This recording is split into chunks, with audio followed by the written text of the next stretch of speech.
Thanks for tuning in. You're listening to our first episode of Class Analysis, a podcast where we're going to be discussing what it means to be a student living through this very strange and interesting moment in our economy's performance.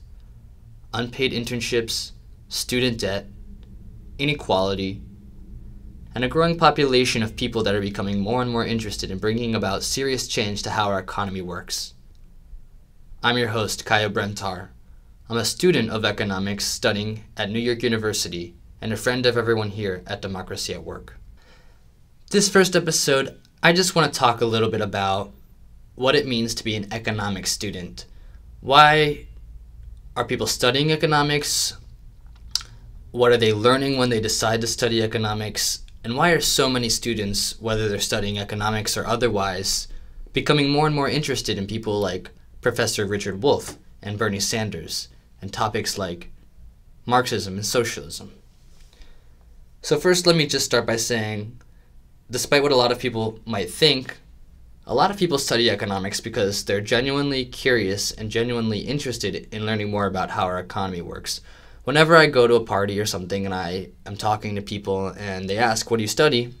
I tell them economics. A lot of the time, they don't really know what that means. They think it might be the same as studying business or finance, and they think it's just all about learning how to make as much money as possible. Well, in reality, that's not really the case. A lot of people decide to study economics because they want to learn more about our economy. They know our economy plays a very important function in our society, and they want to ask big questions like, why are some countries rich and other countries poor? Or, what was the 2008 financial crisis? You have to remember that everybody who's studying economics right now, they lived through the 2008 financial crisis, and it had a big impact on their lives. So they're genuinely curious, and they really wanted to get these questions answered. And I remember when I first decided to study economics, I talked to my friends who were older than me, and I said, I just wanted to get some advice about what I could expect from studying, what can I do to get good grades, and all that type of stuff. And they told me, well, yeah, if you want to study economics, that's totally cool, but it's important that you know a lot of math, and you're good at math, because when you study economics, you're going to need to do a lot of math. And I said, okay, that's cool. I like math. I'm fine with it. I get that with any science that you might study, it's important to have a strong math background. But what I didn't understand was that by making the decision to study economics, a lot of these big questions that I have, and that a lot of other economics students have, they're not going to get answered, because studying economics, unfortunately, is a lot like studying applied mathematics or applied statistics, and you're not going to get a lot of these big questions you have answered. Let me just play a quick clip from the latest episode of Economic Update with Professor Richard Wolff and his discussion that he has with economist Michael Hudson, and I'll talk a little bit more about this in just 1 second. Every university, or almost every university in the United States, has a department of economics where students are told they can go and learn about how the economy works and therefore find a good place for themselves in it. But there has been a criticism over the years that the economics departments don't teach how an economy works, but rather provide an elaborate, mathematically elegant justification for the status quo. What do you think? Well, when I went to school, it's true that the universities did not teach how the economy worked. I went to NYU because all they wanted was my money, not my brains, but I was working my way through on Wall Street. There's a difference between the undergraduate economics and graduate economics. My BA was from the University of Chicago in Germanic philology and history, and when I registered for the MA, I was told by the department chairman, that's very good. People who study economics as undergraduates usually don't do very well in the field. They're just not very imaginative. It's good you didn't have a math background. I really enjoyed this clip because as a student studying economics at NYU, I see exactly what these two are talking about just about every day I go to class. Professor Wolff brings up this idea that the modern economics curriculum is just a mathematical justification, which is supposed to celebrate the status quo. And I found this to be a very interesting way of putting it because that's just about exactly what's happening. I want to give an example. So in this course I had to take, in this course that every economics student has to take, called Introduction to Microeconomics, we have this one chapter which is in every single introductory economics textbook that every economics student has to learn about. And it's on price controls, which are stuff like rent control and the minimum wage. They're laws passed by the government that says people can't raise prices too high and too low on certain stuff. And this is a very basic concept, and we were covering the minimum wage. And we went over this one math problem, which every economics student has to do, which goes a little bit like this. You have a graph. You have a line. You have two lines that go through it that make an X. One that's supply and the other that's demand. Then you draw a horizontal line right through this graph, and you label that horizontal line the minimum wage. And after doing a little bit of math, you'll find that raising that horizontal line, which is the equivalent to raising the minimum wage, will result in an increase in unemployment. That's the lesson. Every economics student has to learn that, and we go over it 1,000,000 times so we can memorize it and be able to draw that graph perfectly when we have to take the test. So that's what we did for a couple weeks going over this chapter. And at the end of the chapter, I remember our professor says, "All right, class, does raising the minimum wage increase unemployment?" And I remember when he asked this, the class was like silent for a couple seconds because the answer seemed pretty obvious since we just went over this problem 1,000,000 times, which shows that raising the minimum wage increases unemployment. And then someone raises their hand and they say, "Yes, it does." And our professor asks why. And I found this very interesting because they couldn't really answer. They just said, well, that's just how it is. We just went over this. That's just how it is. That's all they could say. That's just how it is. And the professor says, well, actually, no. Raising the minimum wage does not necessarily increase unemployment. Because if you look at studies where they have actually raised the minimum wage in cities all across the country, you'll see sometimes raising the minimum wage does increase unemployment. A lot of the time, it'll have virtually no effect on unemployment, and sometimes you might even find that raising the minimum wage will go along with a decrease in unemployment.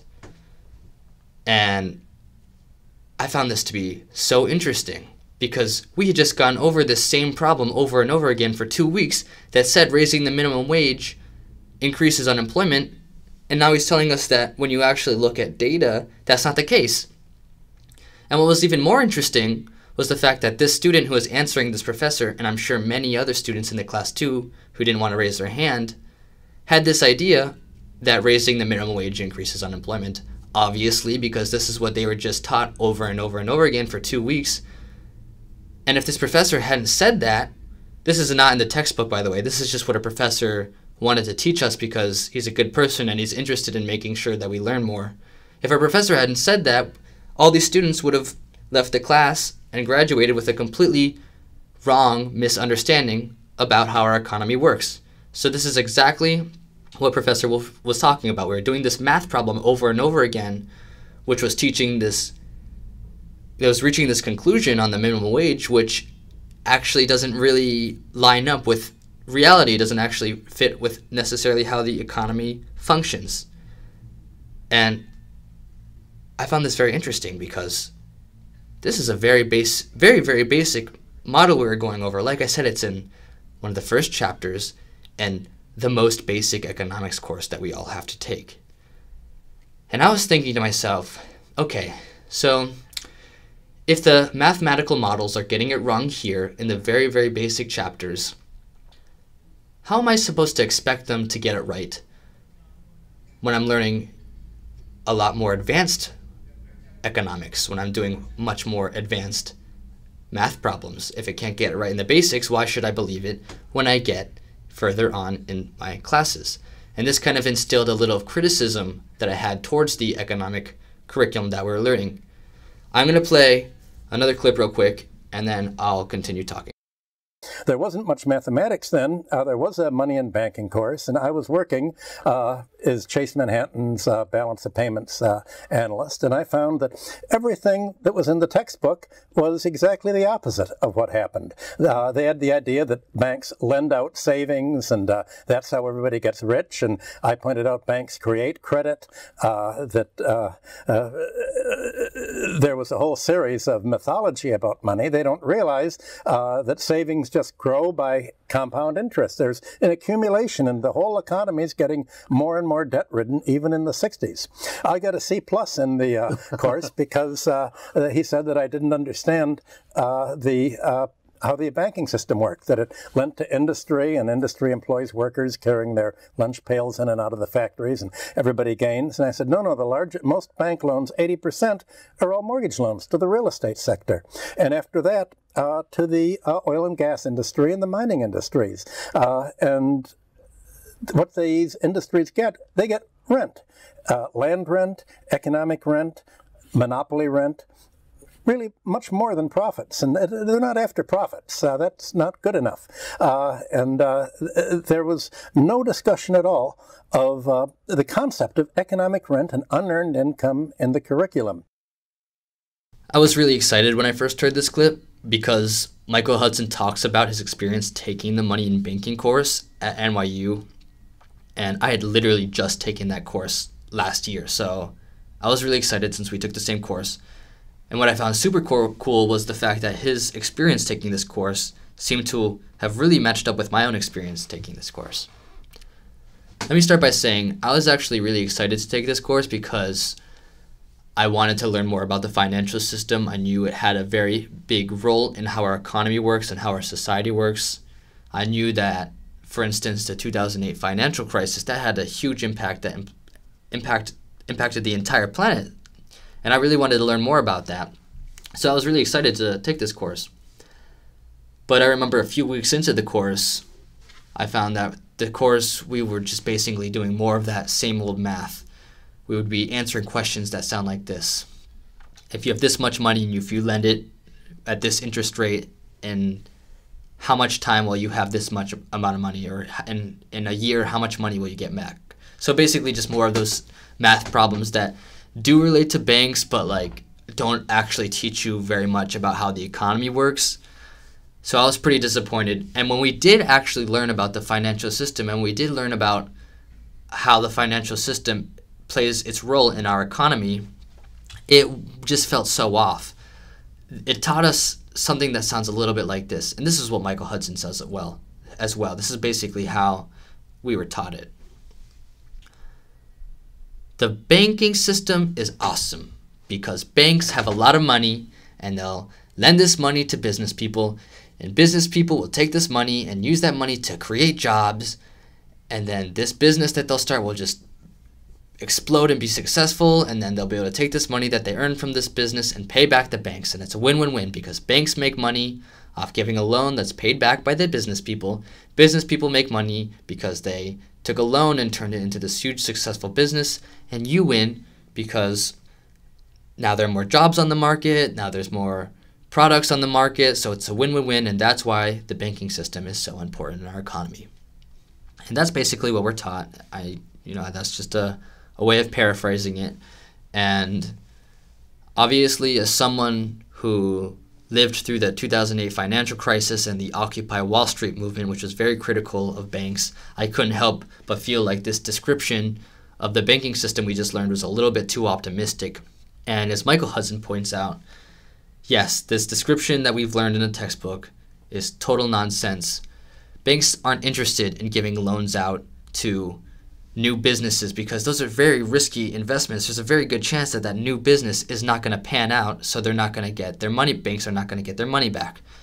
They're more interested in things like mortgages or giving loans to the gas and oil industry, things that are very safe investments that are going to make them a lot of money, and when you really think about it, aren't actually resulting in any innovation or creation in our economy. It's just, as Michael Hudson describes it, as rent. It's just areas where banks are able to put their loans in order to, as Michael Hudson describes, leach out wealth from our economy without creating anything. And, this is very, very different from what we learned in our textbooks. So I didn't really feel like I could entirely get behind what we were learning in our textbook. It would have been nice if they had at least a few chapters in that book that were a little bit more critical and a little bit more thought-provoking. So I was disappointed with this course, but I'm very thankful that there are people like Michael Hudson who are pointing out how this stuff is nonsense. I have one more point I want to make before I wrap this up, and I think it's a very important one. And it's on how students are responding to this curriculum, how students are interpreting what they're being taught. And you may feel pessimistic about the fact that a lot of students are receiving this education on economics, which is very conservative and very misleading, very outdated, and completely detached from how our economy is actually functioning. But I don't want you to be pessimistic, because I want you to understand, if you actually analyze this situation as a whole, there's a lot to be optimistic about. Because a lot of economics students, they feel just the same way that I do. They feel like the education that they're receiving is not satisfying them. It's not answering the big questions that they have. And despite the fact that we're being taught the same stuff over and over again every class, which is completely void of any ideas of socialism or Marxism, or completely empty of anything that Richard Wolff talks about, we're still seeing more and more and more and more college students that see the appeal in this, that actually prefer socialism over capitalism, that are doing their own research and turning to people like Professor Richard Wolff. And that's a very interesting thing. If the curriculum that we're being taught class after class is being resisted by so many students, I think that's a great sign. I think that is something that everybody should be aware of. And we're going to be having people in future episodes that I'm going to be interviewing, other students, whether they're studying economics or whatever, or maybe other people who aren't even students. We're going to be talking about this exact phenomenon, because it's massive. Everywhere I see, it's happening. And I think it's very exciting, and I'm very excited to document this in future episodes. Thanks again for listening. You've been listening to Class Analysis.